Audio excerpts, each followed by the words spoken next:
What's going on, guys? Welcome back to Pure Evil MMA. I'm your host, as always, Evil Eddie, and tonight we have something in store for the YouTube channel. Usually, we go live and we have some MMA interviews, UFC fighters that come on, but tonight, and pretty much all of this month and last month, we've been kind of directing some of our attention and creative skills and kind of just like really having fun. That's like the whole point of all of this, is just to have fun, unwind, and I feel like a lot of people out there do exactly what I'm doing or what I'm going to be doing tonight, but there's no one to watch and enjoy it with. There are so many good moments that come out every week. We're just kind of just like, what? Am I reading that headline right?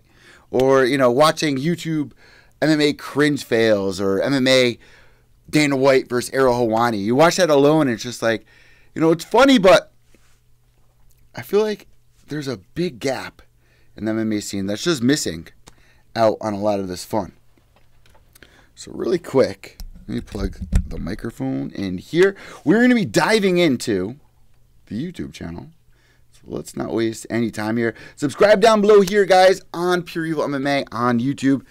And also follow me on iTunes, Spotify, Podbean, Stitcher, Player FM. And if you are on the social network, how could you forget Instagram at Pure Evil MMA _, and also at Twitter at Evil_Echo. That's EVIL_ECCO. Let's not waste any time. We are going to be reviewing Reddit news. But first, to get our blood warmed, to get us a little excited, let's watch some of Dana White's cringiest moments inside the MMA scene. So for me to do this, I think I got to fix this so you guys can hear as well. So before I even press play, we're going to be watching Ariel Helwani and Dana White's best moments. So before I even press play, news. For me to do this, I think I got to fix. Let me just check this really quick. I got to fix this so you guys can hear as well. So before I even press play, all right. So wait, you guys couldn't even hear that. So let me just fix it, because that would be fucked up if you guys couldn't hear what the video was saying. And that has happened to me before in the past. So before we start this, go to default, bada bing, bada boom. And let's just jump right into it. Let's go. To your left, right? I'm going to ask you why you weren't here yesterday and what happened and whose fault was it. Bada bing, bada boom. There you go. Let's just jump right into it. Thanks, Dana. I know you, man. Appreciate it. Here we go. That was actually my question. What happened yesterday? Was it because of, you Ariel, know, yeah. he's here. Okay, He's here. He's here now. All right. You got any questions about the fight? Obviously, it was a big story. Yeah, he's here. We spoke about it. It's a part of the story. I miss this. This kind of peaked in 2016, the end of 2016, going to UFC 200. After they got into that big fight about Brock Lesnar, and Ariel broke the news the night before, or like the week of. Ariel cries on the MMA Hour. It's kind of died down since then. But I miss moments like this because it was almost like they're playing with one another. But Dana was like real. Like Ariel was doing it for... He was doing it for the content. I mean, Ariel's the content king when it comes to stuff like this. Is that the booty call? Going to Allegra's now. Hey, booty call, come after Allegra's. After I do my video, go take your pickle shots and come take a shot from my pickle. I'm sorry. Of this fight, a lot of people are interested in watching this press conference to see if Nick was going to show up because he wasn't there yesterday. Cringe moment. He's here today, and I guarantee you he'll be there tomorrow at the weigh-ins, and I guarantee you he will be there Saturday. No one's doubting that, but just wanted to get the reason why. You want to antagonize him. You want to aggravate him and get him pissed off. That absolutely not. It's totally the truth. That's Asking why I knew what your question was right when I called it, right when you picked up the microphone. You never even ask questions first. You usually hang back and wait. Oh, you had to get that first question. You knew what you wanted. God forbid. You want to piss him off and aggravate him. Would you have any questions? To Ariel's defense, everyone was fucking wondering what was going on, why he didn't come to the press conference the day before, why he didn't show up. I understand Dan's frustration. I'm like, bro, let's talk about the fight, but it's a journalist's job to do this. We want to know about the fight. Not right now. Okay. Dana, just one for you. When you say that you're going to take care of Dr. Yoel Gated. Romero, what do you mean by that? Can you elaborate? What does that mean? That's between me and Yoel Romero. But there is. Thanks for asking. That's between us. No, I know, but there is the precedent with Carlos Condit and GSP where. Is there? There's really not a precedent. There's different scenarios and different situations. No, I know, but Don't worry about what Yoel Romero is going to make. Me and Yoel will take care of that. Is that a little strange for you to be watching this event with those two guys as the headlining act? Are you trying to start me and Nick Diaz? You know, where I come from, guys get slapped for doing that. Seriously, I mean, what's your problem? You're an Sounds familiar. You're an instigator. Classic. Are you trying to instigate me and Nick Diaz? Absolutely not. Okay, just checking. The utmost respect for the 702 and the 209. Thank you. I mean, maybe that's your job, but where I come from, you know, people like that get slapped. Hey, what's wrong with you? Ariel? You have a chance to talk to Cyborg? I did not. Can we just give props to Ariel? Like, after all this, there's a lot of people out there that would break. If Dana White, look at me right now. If Dana White looked you in the face and said the shit that he's saying to Ariel, if Rampage slapped you across the face, if Nick Diaz says you about to get slapped, how many people would go home, go back to the car in the parking garage and just be like, damn, am I doing the right thing? Like, I give Ariel a lot of props for being resilient, staying passionate, and moving forward. Look where he is right now. He's the #1 journalist in MMA in the past 4 years. I know there's a lot of people out there that hate him, but man, it's easy for a man to break. It's harder for a man to go forward and ignore it. Blocked her on Instagram. She's bothered by this. She's bothered by what? That you blocked her on Instagram. She brought this. This is probably one of my favorite clips between Dana White and Ariel Helwani right here. Up today. What the fuck? She said that. Where's my phone? Give me my phone. Why would I block her on Instagram? That's craziness.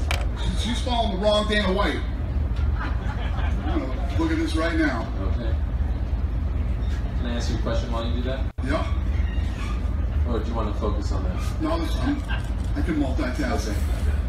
I think that, listen, if a guy, all right, what is her Instagram? Maybe I can't do this by myself. Chris Cyborg. Just one word. No H in Chris. Chris Cyborg MMA? No. But if you blocked her, you may not see her. Why the fuck would I block Chris Cyborg? Listen, we've done some stupid things over the last couple of years with the website and all kinds of other stuff. But why would I go out and just block her? Because I don't want her seeing the stuff that I'm posting. While you're at it, can you unblock me too? No, I'm blocking you. You're staying blocked.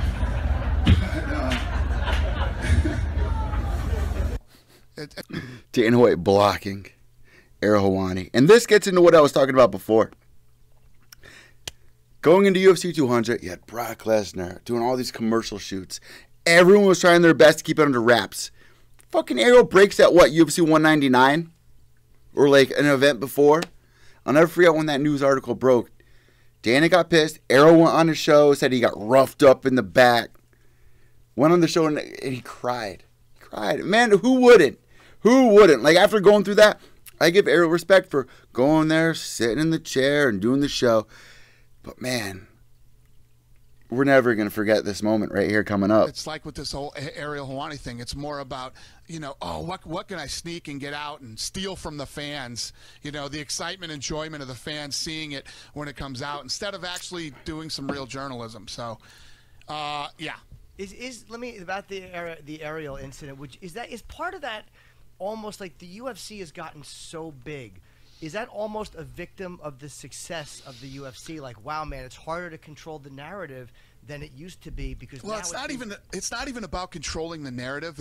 There's so much more to that thing than was represented. You know, I know he threw a big pity party for himself and all that shit, but there was a lot more to it. A lot more people were involved in that thing, and it all. Sorry, it was my booty call. I had to look.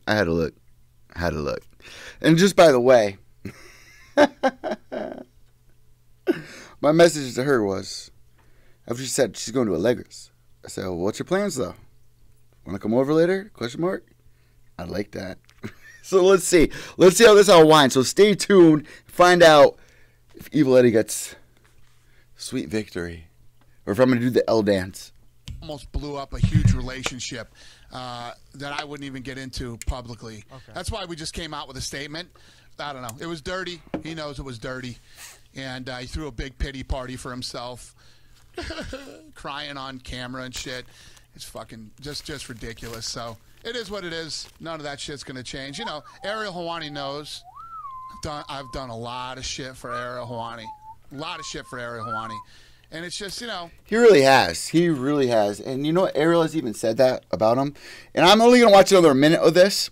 And we're going to jump into some Reddit news. I just kind of want to warm up, get settled in. But Dana White's not lying, man. Early in Ariel's career, he used to give great respect, homage to Dana White. There was an incident that unraveled between Ariel and Dana when Ariel was not really that well known. Asked Dana for an interview backstage, sit down on the couch, you know, good 10, 15-minute talk like we do here, Pure Evil MMA with fighters after events, before events, whatnot. Ariel gets all set up, sits Dana White down the head of the UFC, and he forgets the most important thing. His recorder or his microphone has to go all the way back out to his car. And if you've gone to an event, gone to a casino, man, first off, it's hard to even find your car. Second off, you go to a place like, I'm in Connecticut, so to go to a place like Foxwoods, a lot of the fighters that watch this understand who have fought at Foxwoods. When you get to Foxwoods, they say go 2 miles that way, a quarter mile that way, find the escalator, go 3/4 mile that way, and it should be right there on the right, past the Dunkin' Donuts, about a quarter mile down. That's literally how the casinos around here are set up, especially Foxwoods.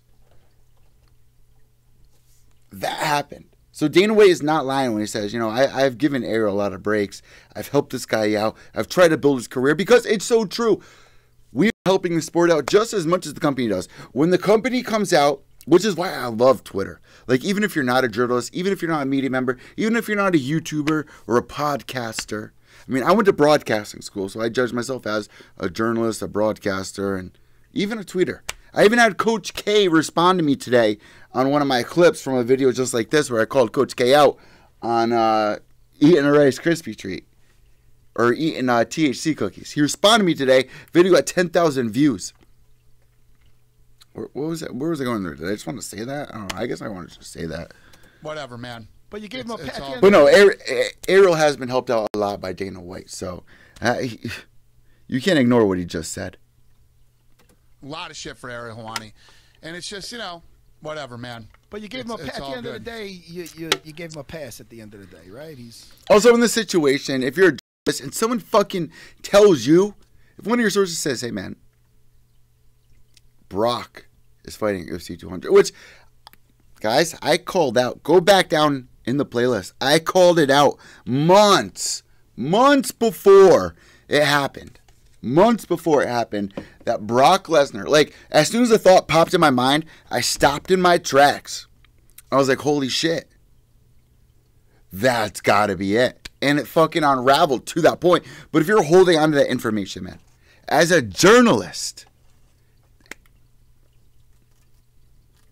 you gather all these sources, right? They say, let me tell you something. That's their first mistake. You're going to tell a journalist something. You're telling a journalist something is all you have to say. You're telling a journalist something. How are you supposed to hold that? How are you supposed to hold that?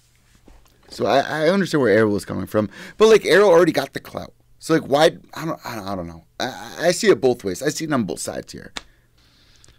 But we will never forget Ariel crying. This is the ultimate media cringe right here. Crying on live stream. I felt for him, though, man. I really did. I felt for Ariel. I won't lie. Or he took a little whipping, but is he back in decent graces? Yeah. He got his credential back. I wouldn't say he's in decent graces. I don't know if he got his credential back, but it's just we built that promo, you know, and a lot of people were quiet about it, and a lot of people, you know, it was for the fans. That thing's for the fans, for that wow factor to be there and go, oh, wow, Brock's back. And the way that he did it, it had a lot of people pointing fingers at each other. You notice I wasn't out there putting the belt on Dominick Cruz. Then when I ran out to put the belt on Bisping, because I've been with Bisping for 10 years. He's such a great guy. My sleeves are rolled up. I got no jacket on because I'm dealing with the aftermath of the weasel move that he pulled. You know, people can call it journalism or whatever. We can have our differences of opinion on that, but he knows what he did. And he did it on purpose. And what's funny, he goes on fucking thing and he's... Ariel does know what he did there. All right, we're going to watch one more clip after this because this one's kind of drawn out. Crying and shit. And, dude, your kids are going to see that, for Christ's sakes. Oh, shit. You know what I mean? And you know what it is? I knew what kind of... Threw a big pity. What the bottom line is this. It was all about Ariel. Yeah. journalism is supposed to be, when you're a guy that covers the sport, it's about the sport. That what we did, that spot and everything, was for the fans. And a lot of good people worked hard to pull that thing off and to make that thing happen and to try to keep it a secret, including the WWE. True. And a lot of things were set in place. They graciously let us, have Brock Lesnar, and a lot of things were set in place for them that had to be done, and it left a lot of people pointing the finger at each other. Almost blew up a relationship and created a lot of bad blood behind the scenes. And he didn't care. It was all about him. And then even after it was over, it was all about him and his big world tour pity party that he threw for himself. Then he goes on crying on his show and shit. Is that something that could have happened with you said journalist? Is that one? All of those right. It's still going on. And have that It's still going on. Don't even say the video ends like this. Have something. What a disappointment that is. What a disappointment. How could you put an entire video with 20-second clips and then put just 4-minute clip in there? You can't do that, man. Lost of interest. I almost want to give this a thumbs up. I might give this video a thumbs down, but I really rarely do that. So, fuck that. We're just going to not get a thumbs up or a thumbs down. Let's jump right into Reddit. Let's go over to Reddit. And I'll do that. So pull you guys in over here. Because we are doing the Reddit MMA review. That's why you guys are tuning in here. And this is new to the Pure Evil MMA channel. Oh, before I forget. How could I forget? Big announcement for Pure Evil MMA, guys. Biggest announcement of the entire lifespan of the brand that I've built from ground zero. Going back, looking at all the fighters that we've had on here. Mayhem Miller, Shane Burgos, Valentina Shevchenko, who is now a champion. I've interviewed Jermaine Durandamy. I've interviewed Bilal Muhammad. I do a show with Ultimate Fighter Season 10's first pick for Team Rashad, James McSweeney. Season 10, one of my favorite seasons of all time, and the Ultimate Fighter. Team Rampage versus Team Rashad Evans. You had Brandon Schaub on that season. Roy Nelson. Justin Wren. Big Baby. How can anyone forget Big Baby? Matt Mitrione on that season. What do you... Bro... Losing this goddamn... Chill out, bro. Chill out, bro. No, bro. Chill. Bottom... Bro, it's the rats, dude. It's the rats. They make this noise. And he goes crazy. Making the face of Jeremy Stevens. As soon as Oscar heard that, he jumped up. He ran upstairs. So deuces to Oscar on the stream. All right, let me pull you guys in because we got the Reddit up. Oh, and really quick, you know what? Let me pull in if you guys have any comments or anything. I do want to see those. All right, we got Kim from Chicago. Agree with the Dana White on Helwani. Helwani should cover NBA instead of MMA. And you know what? I've actually heard that before in the past. Ted Check said, you know what? If Ariel Helwani was given the spot to cover the NBA, he would leave MMA in an instant. I wouldn't argue against it, but man, you'd feel that loss. You really would. You'd feel that loss in the MMA scene. I mean, I like that we have staples inside the scene where it's like every week there's consistency somewhere amongst the journalism. I wouldn't really necessarily call what Ariel does podcasting. He's a true journalist. I wouldn't even call that a podcast. He was doing that way back in the day, before podcasting got really popular in the last couple of years. I mean, everyone does a podcast now. I went to broadcasting school, so like at least I learned about the entire industry. I did my first, I had such a weird dream the other night about this exact. I did my first live interview on air for radio, KC 101, with Glenn Beck, and Vinny Pennicchini, who was supposed to be my godfather, but a big staple here in the Connecticut scene for broadcasting, radio, does commercials, has his own show. Had his own show with Glenn Beck at a time for KC 101. And I did my first live on-air interview at the age of 7. A day where I got to stay home. The night before, I got to watch it was all leading into the big pay-per-view with Stone Cold Steve Austin going against Vince McMahon. And it was when it first started. Like, the rivalry was just starting to build, and then it was going to go into this big event. But the night before was like, what's going to happen? What's going to happen? And I'll never forget. I think he, like, I forgot what his move was, but, like, choke slammed or did whatever, throws a beer down and goes, what the, in the dude's face or whatever. That was my first interview and a huge time in the WWE universe. I was such a big fan. I used to watch boxing with my father at a young age, pay-per-view boxing. I'll never forget when Mike Tyson bit off the ear of Evander Holyfield. Me growing up, my grandfather was a deacon at the church. As soon as I saw Holyfield walk out, it was like good versus evil. And then you see this dude bite an ear off. It's like, oh my God. Like, Dad, is this real? Is it for real? Is this real? Because I'll never forget. Thank God my dad bought me this. It was the best pay-per-view I've ever seen in my entire life. Mr. Sacco. And, what was his name? Oh my God, why am I forgetting his name? The guy who would dance, he would go, took on The Undertaker. Mankind. Man-fucking-kind.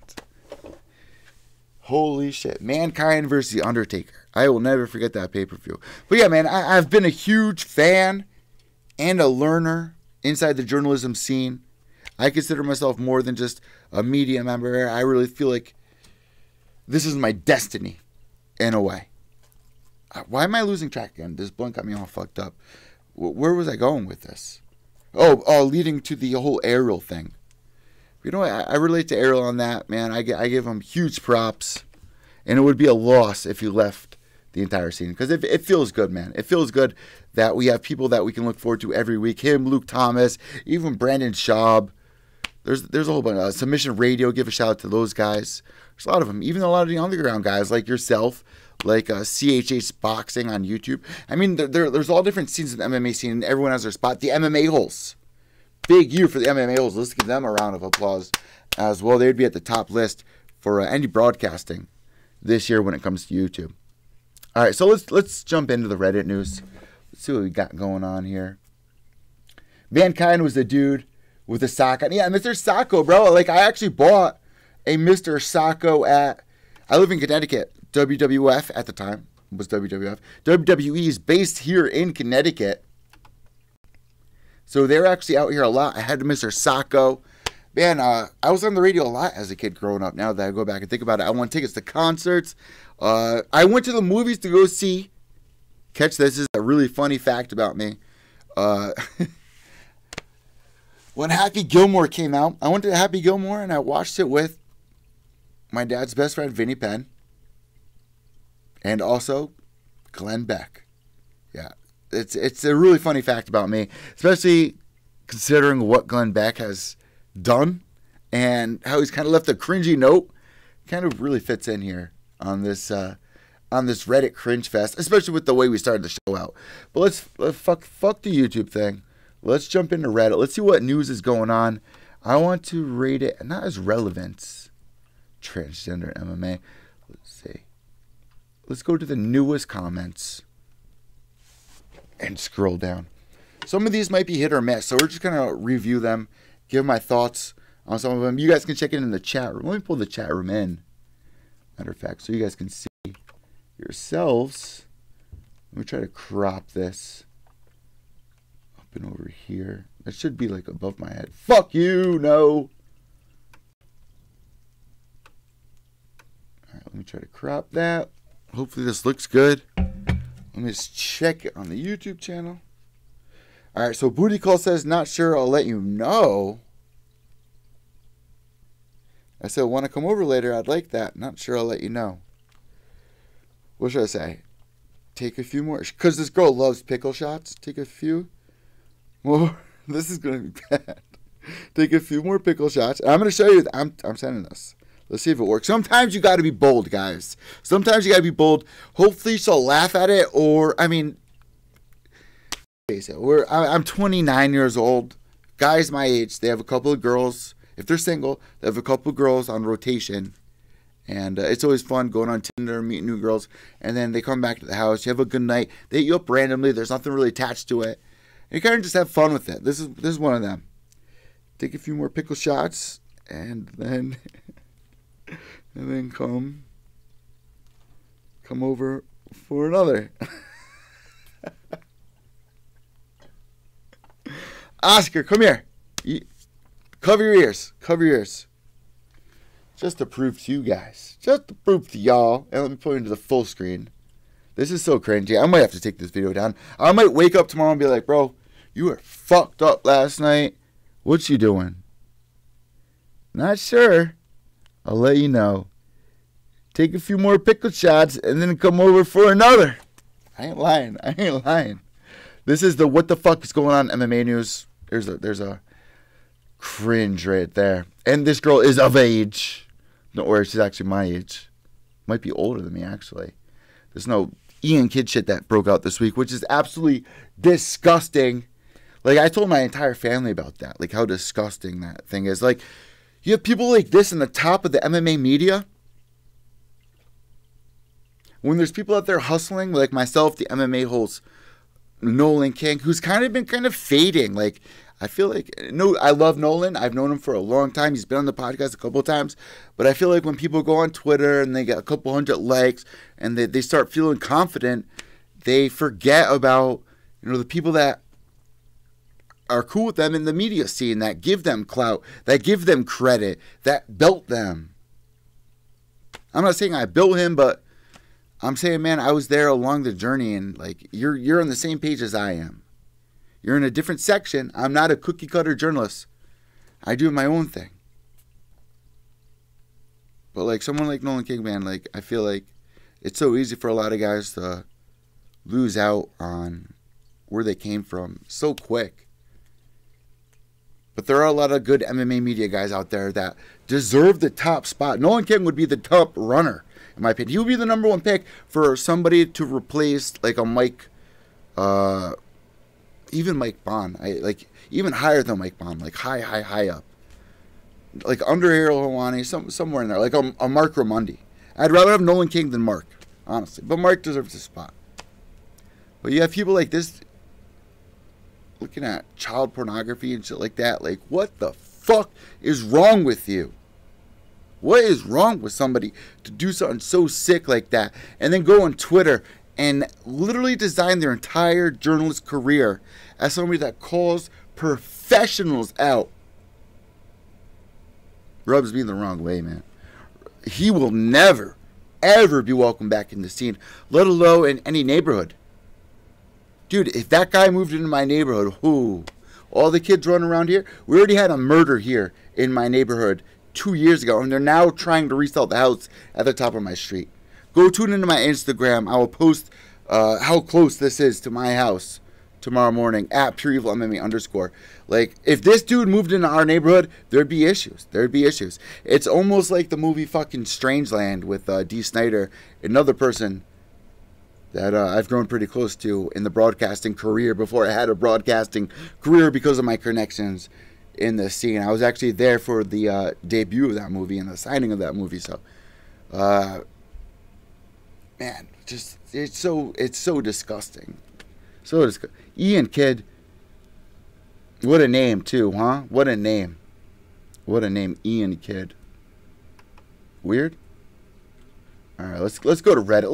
Let's start the show finally. For people who've been tuning in, you're probably like, what the fuck is going on? I just watched the cringiest shit on YouTube. Listen to Evil Eddie banter about pedophilia. Happy Gilmore and Glenn Beck. Let's get to the show. Let's see what's going on. You know what? Should we do the newest top tweets? The newest top Reddit posts? Let's go to the top. Not of all time. Post from the past week. All right, let's do the past week. Makes sense. And man, I've been growing on Reddit. As time goes on, I've been really growing on Reddit. I'll pull the chat room in as well. Ian Kidd was a social justice warrior, a leftist. I love it. Shout out to Hampton Brandon on that one. Ice Poseidon, Hampton Brandon.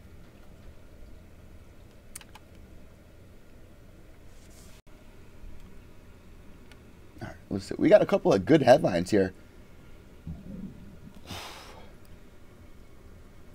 There's a way to view this, though. There's a certain way to view this.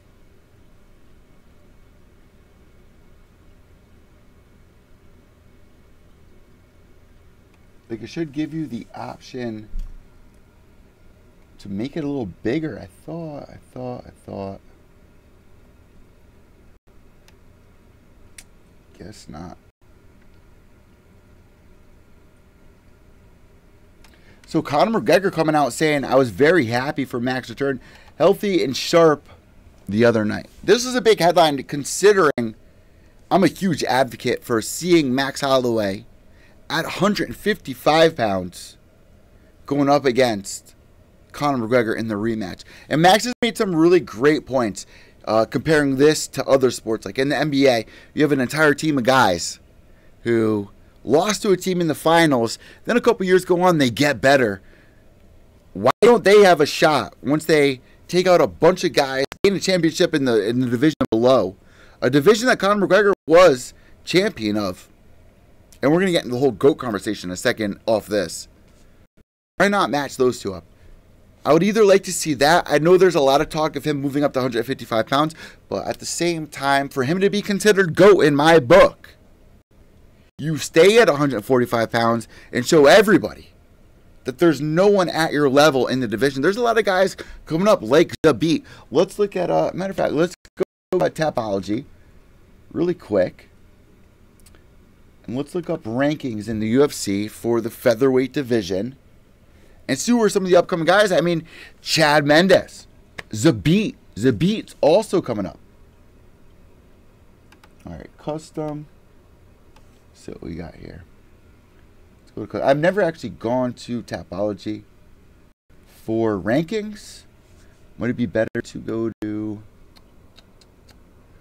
Better go to the UFC. Let's go to the UFC and look at the rankings there. Might even be quicker to look it up on my phone. To tell you the truth, UFC.com. Screw it. Let's just go to UFC.com. And look at the rankings for featherweight. Because honestly, I would like for him to staple himself inside the featherweight division. But you don't want to make the mistake as Mighty Mouse did, where it's like you stay there for too long. You don't take the big pay-per-view numbers. Like, I feel like Max is at the point where, like, he could take a developed fighter like Tony Ferguson. Him versus Tony Ferguson, I'd like to see that. But him versus Khabib, which was a fight that was supposed to happen not too long ago, I don't know if I'd want to see that. I don't feel like Max has a good shot there. But he also went into this fight, which I thought was bullshit, as an underdog. Like, almost broke out near even. I couldn't understand that. I don't know why this shit's not opening. Fuck the rankings. Fuck the rankings. We're going to look it up on my phone. I pay good money for the iPhone. So let's see what the UFC's got for the ranking system. I'm a little upset that UFC Pick'em's still shut down. They still have the UFC fan app up, but they haven't updated it in a while, which is, so I don't know where the rankings are or even if they'll have updated rankings. All right, let's go to weight classes. Featherweight. Brian Ortega, #1 contender. And for Brian Ortega, man, don't tell yourself that you didn't deserve your spot here at the championship fight because you built your way up perfectly. We were all excited. Anytime you had a fight, there was no way anyone was going to count you out. Not after what you did to Cub Swanson. Look at the last couple of fights that Brian Ortega had. It's not like he didn't deserve that. He took on other good developed strikers like Cub Swanson, Frankie Edgar, the Moicano. Moicano pieced him up the entire fight. Renato Moicano. Went back to July 29th, 2017. This is one of the first fights one of my boys who came over. First fight he ever seen in the UFC. At least in years. Probably not since, high school or whatever. When it was plastered over Spike TV. Speaking of ONE FC, one championship, signing, I believe, a 3-year deal today. Breaking news as of the later part of today. With the TNT network. Same platform that airs the NBA games. So big, huge news there for entering the American audience. But getting back into what I was saying, the Renato Moicano, man, he made the one mistake in that fight where he was winning the entire 3 rounds, and at the end of the 3rd round goes for a takedown on Brian Ortega and loses.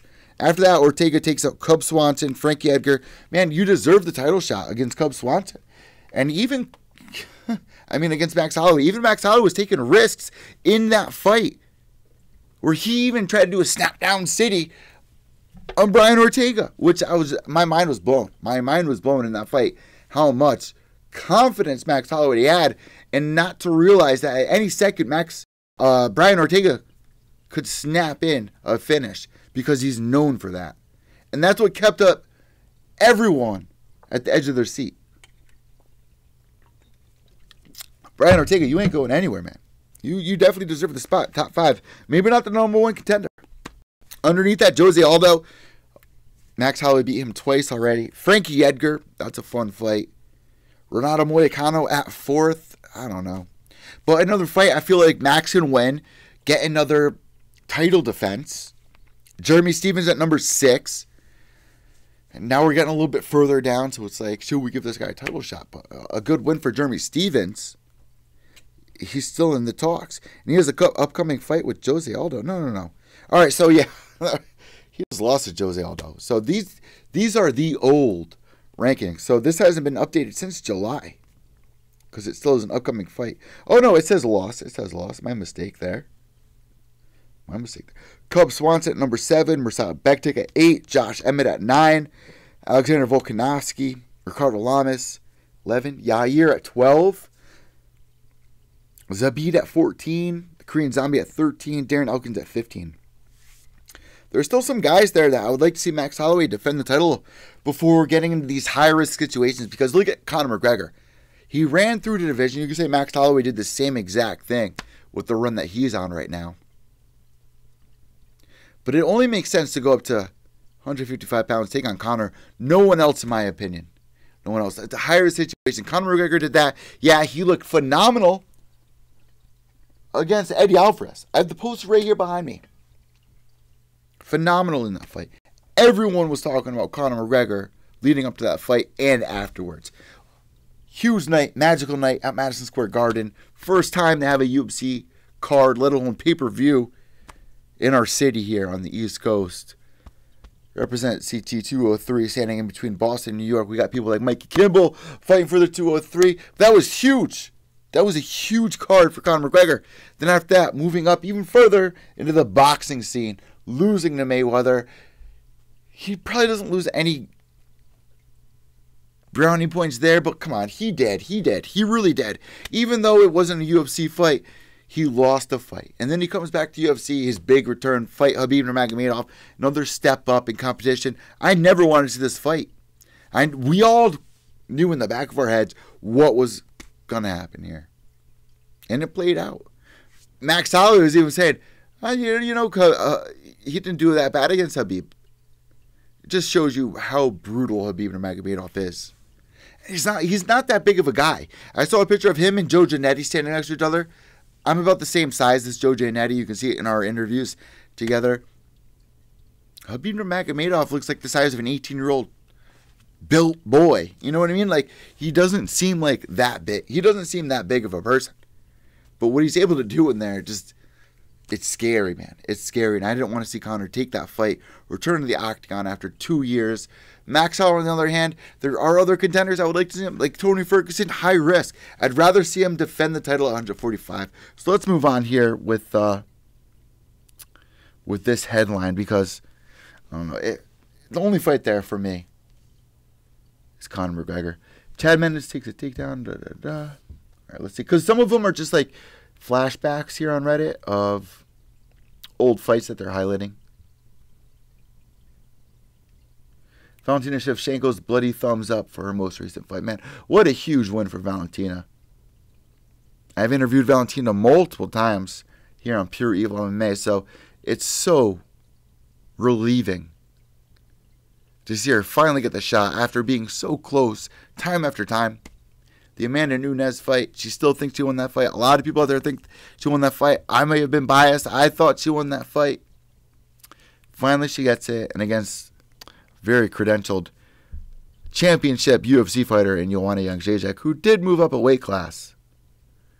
So here's some really sad news. Let me pull up my Twitter, because I'm going to show you guys the cringiest tweet I saw all day. cringiest tweet. What is this? UFC.com new setup here? This is a brand new layout. This is not like the old. Holy shit, this looks nice. This looks great. Is my press room still down here? Good. It looks actually a lot better than the let me pull you guys into my Twitter because somebody responded to this next headline I'm about to show you here, which is so sad. Martial arts champion Irina Rybnikova dies after being electrocuted with an iPhone when it fell into her bath. How many of us out there are so guilty of this? I really didn't think this could happen. I mean, I guess if it's like plugged into the wall, it makes sense. But I feel like, I don't know.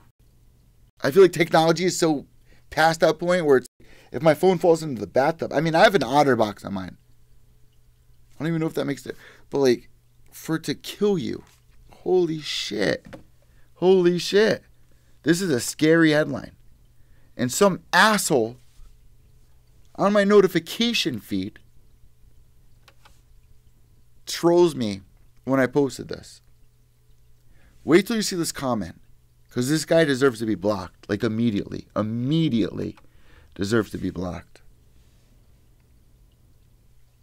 Ooh, Alan Joban saying Jessica I does not deserve a title shot. Ooh. We'll respond to that in just a second. There's the post with me and John Kavanaugh. Alright, let's see where this is. Not the first. No. Okay, here it is. This fucking asshole. This fucking asshole. This pissed me off. No one liked it. No one retweeted it. And if you do, I'm going to fucking block you. Here's my original tweet. Martial arts champion, what I just read off to you guys. I'm cracking up. This is awful, man. This is fucked up. Look what this fucking asshole said to her. Said to me about it. Steve Rock. So if you guys want to block this guy, go ahead. At Steve2630Rock. Replying to this awful tweet saying, not the first, ... nor the last, ... sadly, ... because women sure love their freaking phone, ! At CNN, at TMZ. Like, bro, you really fucking think CNN and TMZ are going to fucking back you? ... When did you hear of a guy? First off, bro, I can't really throw shake. I spell it wrong all the time on Twitter. But this guy was like fucking fired up saying this, which is even cringier. When did you hear of a guy with a... And he goes all the way out of the way to use a phone emoji. So first off, you're a bitch, bro, for using the emoji. I use emojis all the time. But you're calling out this on a lady? Girl, emojis were created for ladies. You're a fucking lady, Steve Rock. Fuck you. Emoji phone in the shower. Oh, an emoji phone in the shower. Bro, how many ... are you going to throw at us? Oh, okay, so ... question mark, ...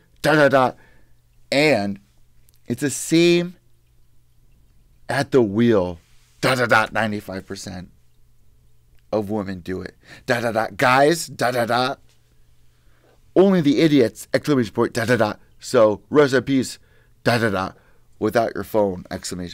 Fuck you. We're blocking this guy. We're blocking him. Let's go see what this guy's account's all about. There's 5,000 of you assholes out there following this dude.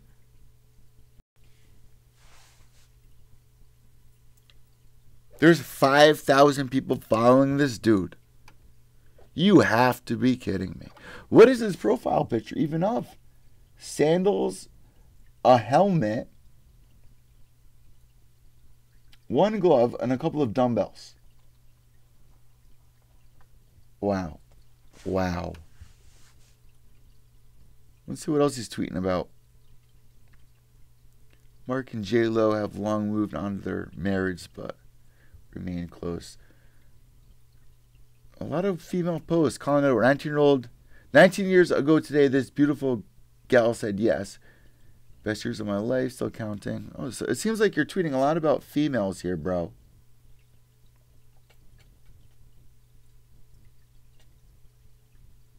Here's my tweet. that you fucking responded to, you asshole. Another girl tweet. 6-year-old football player charged with murdering pregnant classmate and her unborn child, of whom... What did you say to this, man? What did you say to this? Why am I not to see that here? More female fights. Relative turnout. Why am I not... We have to block this guy. Fuck this guy. For saying that, for saying what he said, man, we should, oh man, just block him, right? Mute him or block him. Mute him so he can't comment, or just block him. Block him, right? Block. Fuck this dude. No need for this dude to be in our scene. People like this in the scene make our scene look bad, which is why I'm going to bring it up right now. I talked to a lot of people out there that had it on the show. I wanted to bring this up too. They said, no, I don't want to talk about it. Rachel Ostovich and Greg Hardy on the same fucking card. Are you kidding me? After all the years the UFC has spent, after all the years the journalists out there have spent trying, and the fighters have spent to try to make our sport look the complete opposite. The NFL gets rid of a guy for doing something. You say, oh, we'll give him a second chance, and we'll applaud him for his violent acts of knocking out men. Oh, and not only that, guys, we're going to put it on a card with a girl who was just beaten.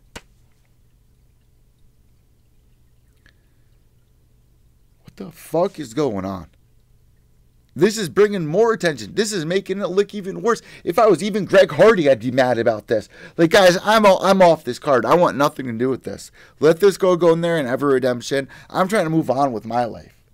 This is being highlighted left and right. Oh, and this is going to be on the ESPN card. Don't think twice if you think ESPN is not going to talk about this on their news shows. They talk about anything and anything that will bring controversy, which I think would actually be a better thing for the sport, because you need to address this. You need people to be like, well, this is fucking wrong, so it doesn't happen again, so you don't have people jumping down your throat being, why the fuck do you have Rachel Ostovich and Greg Hardy on the same card when they're both in the same circle of a very serious issue? The fact that they signed Greg Hardy to the UFC pisses me off. Oh, this guy got charged for domestic violence. Oh, he's jealous. They should have Nelly, the guy who he beat his wife over, because apparently he thought she was talking to Nelly, which, if it was true or not, I understand. If that was really going on, it probably fucking hurt, man. It probably sucked a lot. But to attack the girl that you love over some stupid shit like that, at the level that you are at, you don't deserve to be in any professional sport for as long as you live. You made the choice. You were an adult when you made the choice. You knew damn well when you started walking towards her and raised your fist what would ensue afterwards. And if you didn't, you're an idiot. To have this guy on the same card as Rachel Ostovich, even if I was Hardy, man, I'd just be like, man, I need to walk away from this. This is just too much. It's just too much. But to have somebody like Greg Hardy sign to the UFC and get paid for his violence, get paid to knock people out, even making up to $50,000, not to mention early on in his career. They didn't waste any time with this guy. They didn't send him to Titan FC to build his career up. No, they wanted him immediately for the headlines for Dana White's Tuesday Night Contender Series. And oh, they need him for the headlines for ESPN, because the people on ESPN are going to know damn well who he is. But for the wrong reasons. If you're looking for headlines, you're looking for them in the wrong area, man. For our sport to even debut on ESPN with some shit like this is... How could you say you're moving forward? Which is why I'm going to block Steve 2630 Rock. Fuck this dude. Fuck this dude. Alright, let's move on with this shit. Because that whole entire thing of that guy even saying that about this girl who died. Fuck.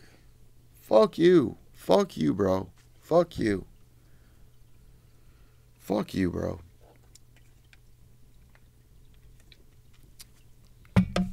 Let's see if anyone's even saying anything in the chat room. Let's see. I was thinking about doing tonight's stream on Periscope. Kevin, blocking him. Good, bro. You should. Fuck that dude. Fuck that shit. All right, let's move on. Oh, big news. Big news. In case you guys haven't heard, Dominick Cruz injured once again. This is like the 10th time this guy has been injured in the past 4 years. Dominick Cruz versus John Lineker, set for UFC 233 in Anaheim. That shit broke 6 days ago. And SmackDown today. Dominick Cruz has found himself injured once again. This has happened multiple times for Dominick Cruz. People in the Pure Evil MMA chat room are even saying, listen, maybe it's time for Dominick Cruz to move on. Let me show you guys. Let me pull up the chat room, see if anyone's saying anything. Inside the old Pure Evil MMA chat. See what we got going on in here. All right, so I'll do a versus Cruz at one. All right, let's scroll up. Scott Kenyon, I believe, was the one who showed us earlier today.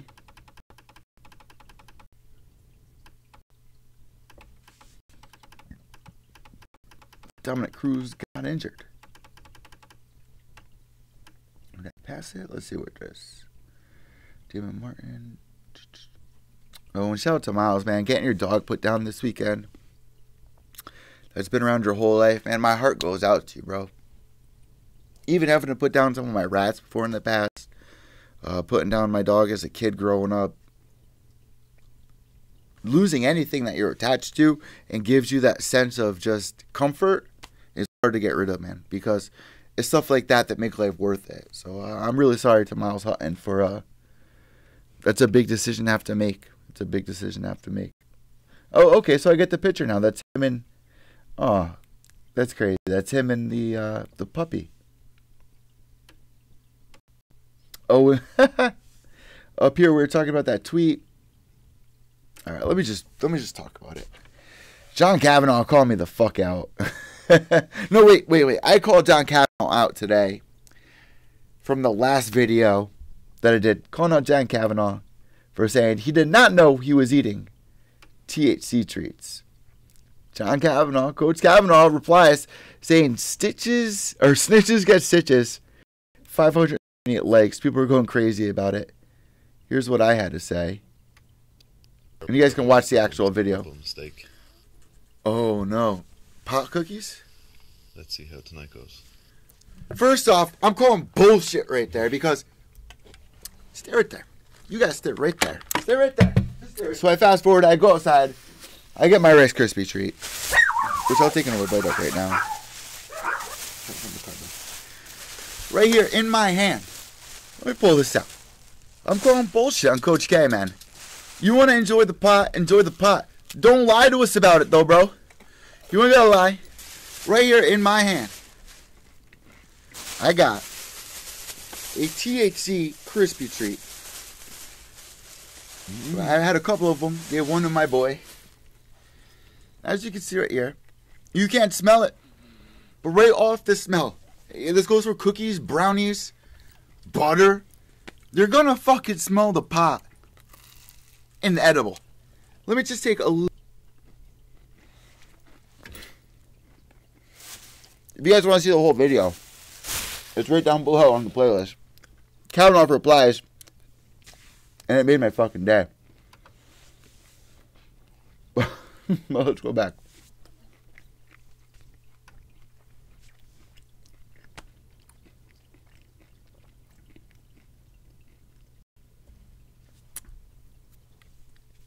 Alright, so there's a picture of Miles and the dog. That's so sad. But where is... Oh, John Jones granted his license in California, so it's all set. UFC 224, done deal. Chris Cyborg weighs in at 171.2 pounds. 19 days out from UFC 232.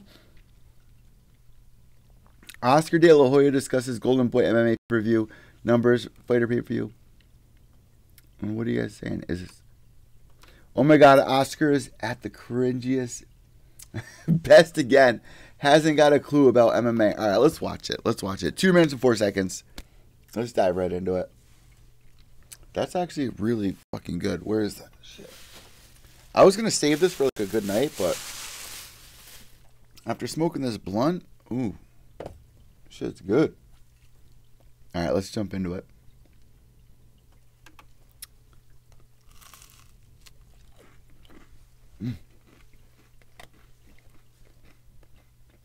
Hoping for 200, 300, 400,000 pay-per-view buys.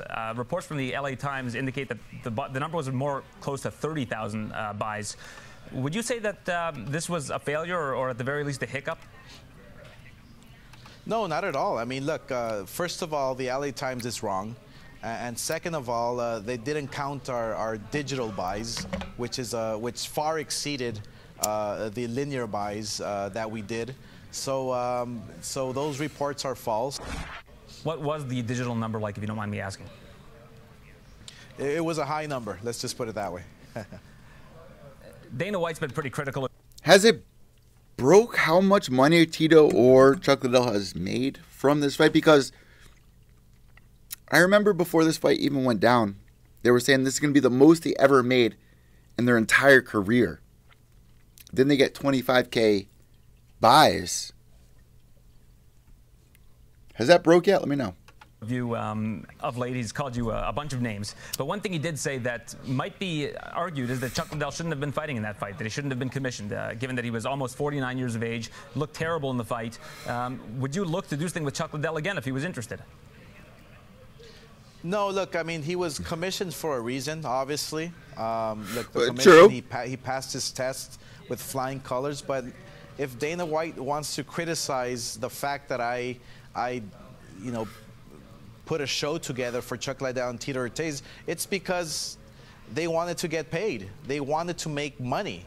If Dana White is going to keep criticizing me, then pay your fighters so they won't have to be fighting when they're 49 years old. It's as easy. Oh my God. I kind of agree with what Oscar De La Hoya says here. I really do. I really fucking do. It is so sad. Dana White, because you guys don't know, Dana White promised Chuck Liddell and Forrest Griffin that they will never need to work a day in their lives ever again when they retire. Fast forward less than a decade later, and what happens? They get let go. You got Chuck Liddell on one end, who didn't get to retire the way he wanted to.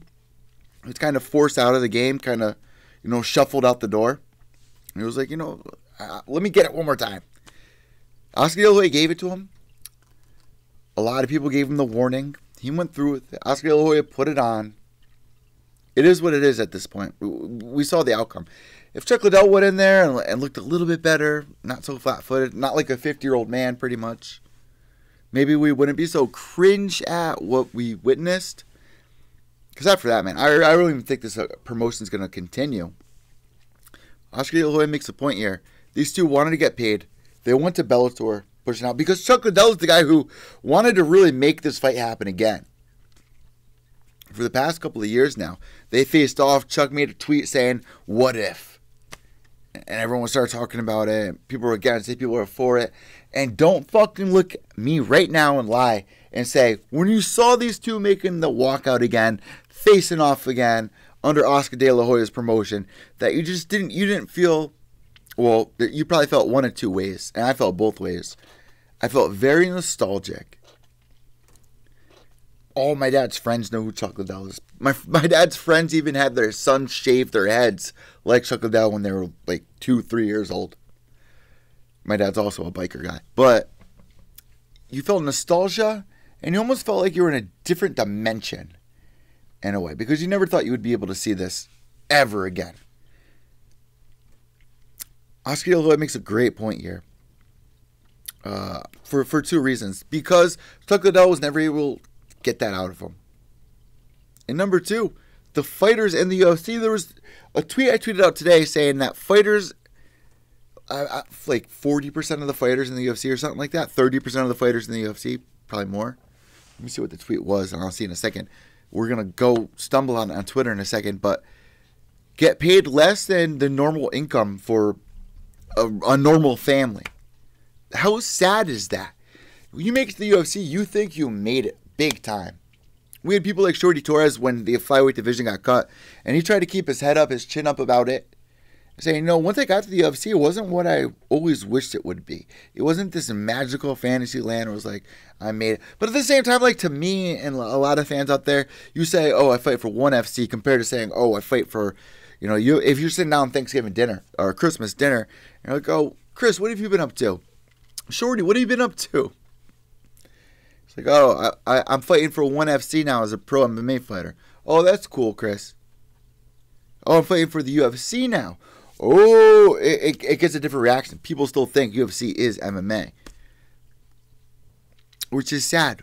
The NBA, the NFL, the NHL, all these athletes get paid the biggest numbers on the entire planet. And yes, these sports have been around a lot longer. People still say that MMA is still in the leather helmet era. But man, you just sold the company for $4 billion. You're making poor decisions like having Reebok design all your fight kits. Design your own fight kits and let the fighters have 3 sponsors. Make them happy.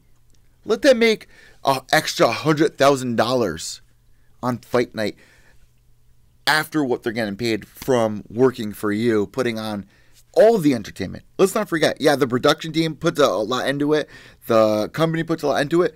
But at the end of the day, you ain't getting shit if these guys don't step in the cage. And for years and years and years, these fighters have been struggling, man. People don't realize, oh, he got a $50K bonus, so he's going to be good for the next couple of years. It's not the truth, man. In America, if you're not, and here in Connecticut, if you're not making at least, what, $70,000 a year, you're not living a comfortable, even $100,000. My mom makes $100,000 a year working at Yale. She still struggles with bills. Yeah, she's a single female, has her own house, and, you know, pays all their own bills like any adult should do, but can't do it comfortably even working as a nurse for the biggest name in the entire United States when it comes to cancer and just medical, college, all of that. It's sad. It's so $100,000. You got these fighters out there, they're also paying.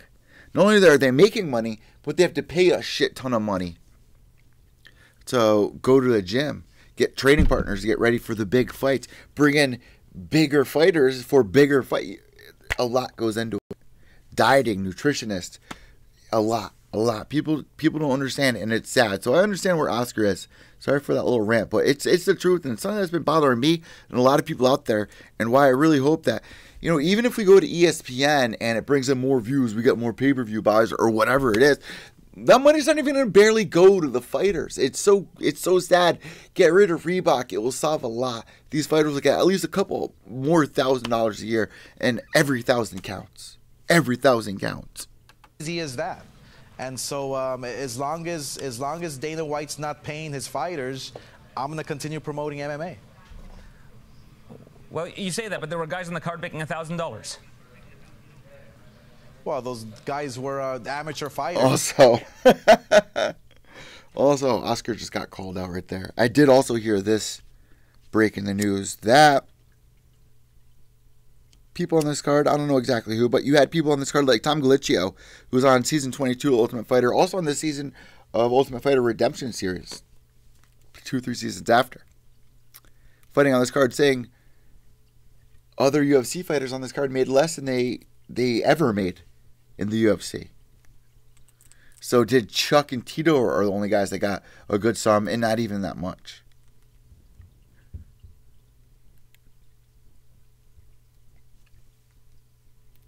I mean, obviously, amateurs don't get paid. It was my first show.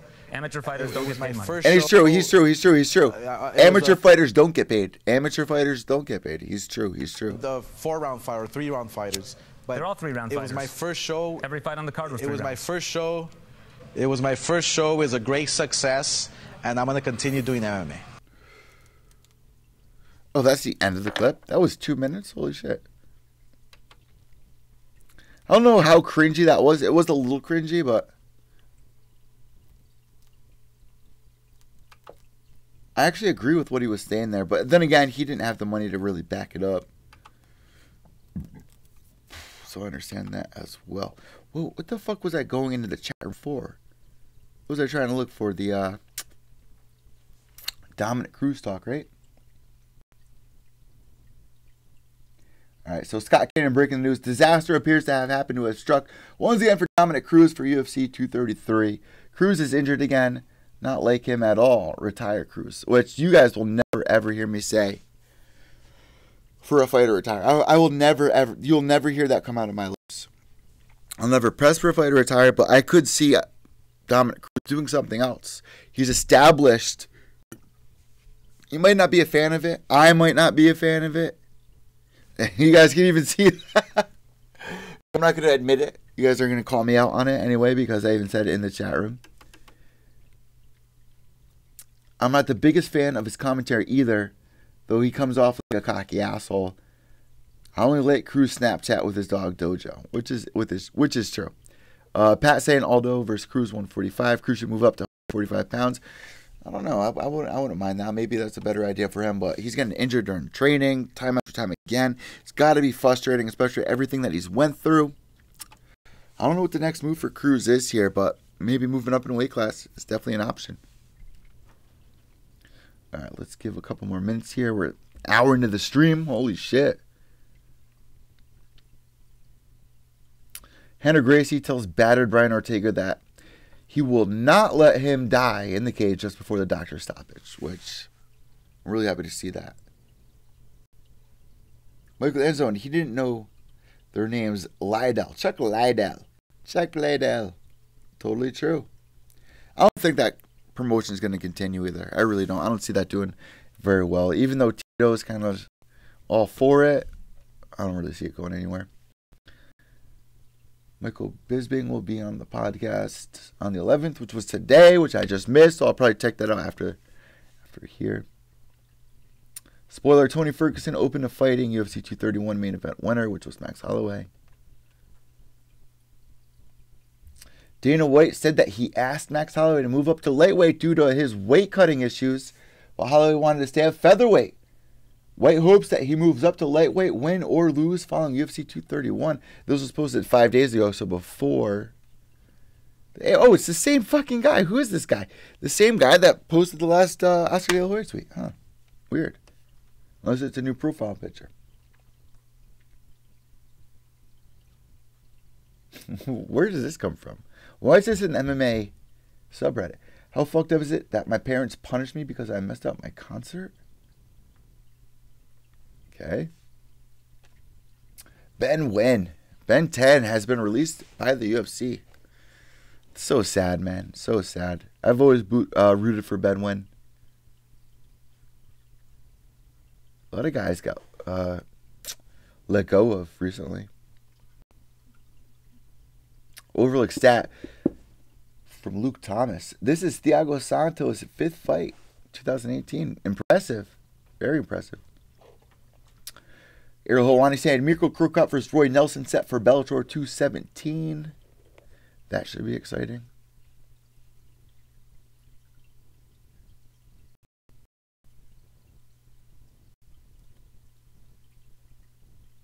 Ooh, okay, so some more breaking news here.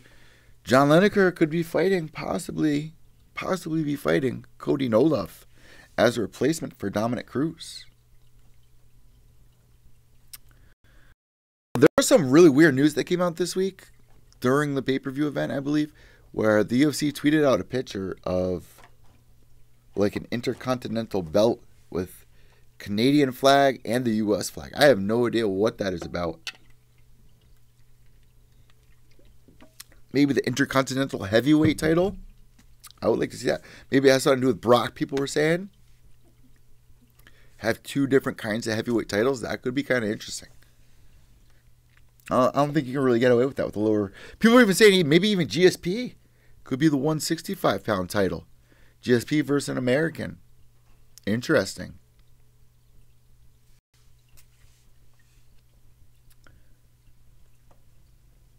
Michael Bisping added as new UFC commentator. Oh, another interesting headline I saw pop up today. Jimmy Smith, his contract is almost up with the UFC. Who knows if they're going to even be signing him again? How crazy would that be? I really like Jimmy Smith here in the UFC. I really do not mind Jimmy Smith's commentating inside the UFC. I think he would be a loss. I really enjoy him when Joe Rogan's not there, to be honest. What do you guys think? Do you think that the UFC is going to sign him back? I really hope so. I really hope so. They really don't have it. Like, they were using, I'm not going to throw names on the bus, but they were using somebody this weekend in replacement of Karen Bryant. That it made me want to just throw up. It's so unbearable to watch. I understand there's a lot of people out there that don't even like Karen. I love her. I love her. Coming over from MTV, she has a great personality. She's very spunky. I like that about her. She's a perfect fit.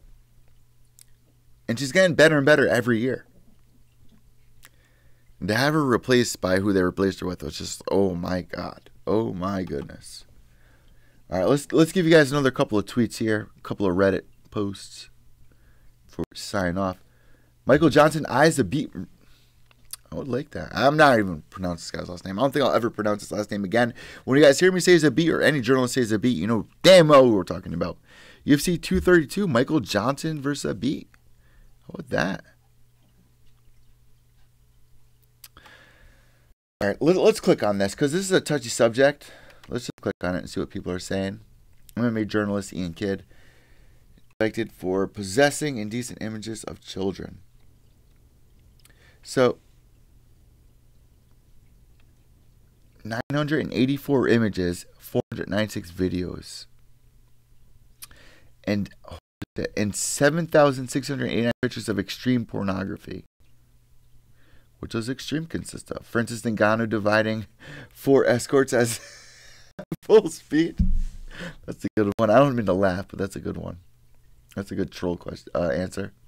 It says in the article, sex with animals. How disgusting is that? Like, I understand, like, if you're listening to MMA Roasted podcast and hear somebody like Weendog, throw these jokes out there, and you think he's serious, like, he's probably not serious about this. This shit is disgusting. For an MMA journalist like Ian Kidd to go out there and judge professional athletes, and yet you're at home jerking it to animal porn, bro. You're so lucky. You're so lucky you're not going to move into my neighborhood, bro. You're so fucking... Don't come anywhere near New Haven. Anywhere, bro. Anywhere. Ooh. That shit pisses me off. Child porn, I couldn't... I gotta get out of here before I get fucking pissed. This is just disgusting. And yet he was getting paid. He was getting... people were tuning into his podcast week after week. Disgusting. As he judged professional fucking fighters. Sicko. Just like the balls of you to fucking do something like that. Oh man, it's so... You don't know what goes on behind closed doors. This is the reason why I love the podcast. Because I'm open with everybody about my past and my history with everything I've been through. And there are some sickos out there till this day, right now, right fucking now, that are doing some sick, twisted shit that we would not approve of. Last year, this time, Ian Kidd was jerking off to what? Bro, while we were commenting and looking up to him, that makes me sick to my stomach, man. It really does. It really fucking does. Really fucking does. That's some other shit. That's some... It really bothers me. Like, at this day and age, I'm not surprised of any headline, but this shit really fucking bothers me. Like, somebody in the scene that we felt like was supporting the scene, that had a good spot at a good website. It's not even a disappointment. It's complete remorse that we didn't find this out sooner. It's disturbing. Oh, and before I sign off, let's see what the booty call is saying. I think the booty call is even subscribed to the YouTube channel.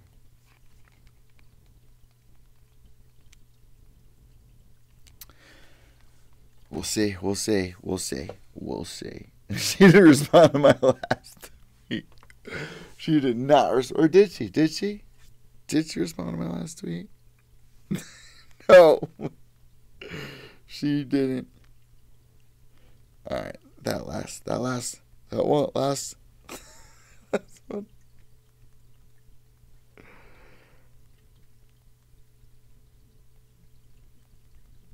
Oh, God. What did I do? Why didn't you guys warn me? No, I love that. That's what life's all about. Is those moments where you're my face hurts from smiling right now because that shit's just too funny. Some people might cringe me for it, though. Some people might cringe me. Oh, last but not least, I see a headline here for BJ Penn. Guys, don't forget, BJ Penn versus Ryan Hall is coming up. I believe on the prelims of the ESPN card. I tweeted out earlier today at evil_echo. That's EVIL_ECCO. Why has it gotten to this point? Wouldn't we much rather watch BJ Penn versus Ryan Hall on an EBI card? I would love to see that. I would love to see that. If I was not currently paying for UFC Fight Pass, I would purchase UFC Fight Pass to watch that go down. That's a great grappling match. And I'm not, it's probably going to be that.